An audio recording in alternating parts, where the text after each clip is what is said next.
An important deadline is approaching to renew a nuclear treaty between the U.S. and Russia. One America's Hans Hubbard discusses why the U.S. might choose not to extend it. As the last remaining US-Russian nuclear agreement approaches its end, the Trump administration turns to expanding nuclear regulations to include China. The new Strategic Arms Reduction Treaty, also known as New START, is set to expire in February 2021, just weeks after the next presidential inauguration. Last year, the US terminated a different nuclear treaty, citing lack of compliance by Russia, leaving New START as the last active treaty left over from a series of Cold War-era agreements between the two superpowers.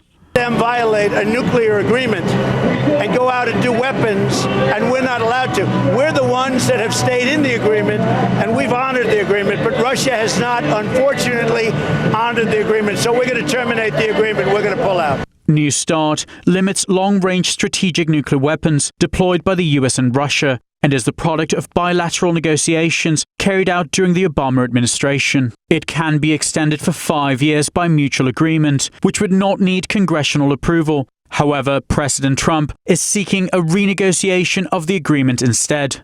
The president has expressed his distaste for the treaty in the past, saying the US has not benefited from it. President Trump has criticized the treaty for limiting American and Russian nuclear stockpiles, but not regulating other nuclear powers, most notably China, which has vastly expanded its nuclear arsenal in recent years.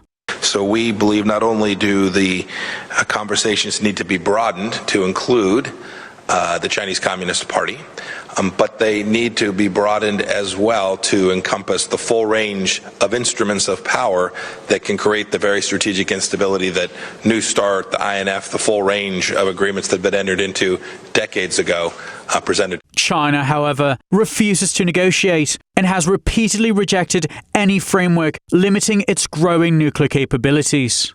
We have made clear repeatedly that China is not willing to join the talks with Russia and the U.S. on arms control. Our position is clear and is well understood by the international community, including Russia. The U.S. keeps making an issue of China over arms control in an attempt to shirk or shift its due responsibilities, and China is firmly against this. The US and Russia currently control more than 90% of the world's nuclear weapons, about 20 times more than China each. But officials worry limiting the ability of the two countries to build up their arsenals could help China catch up. Absent a treaty including China, the Trump administration has focused instead on building up American stockpiles.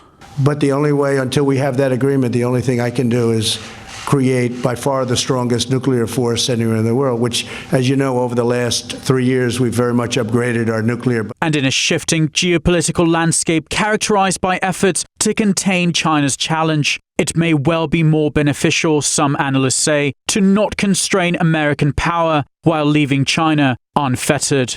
Hans Hubbard, One America News. Want to see more videos like this? Click on the link below and subscribe to One America News on YouTube, and call your cable provider and kindly demand that One America News is added to your lineup.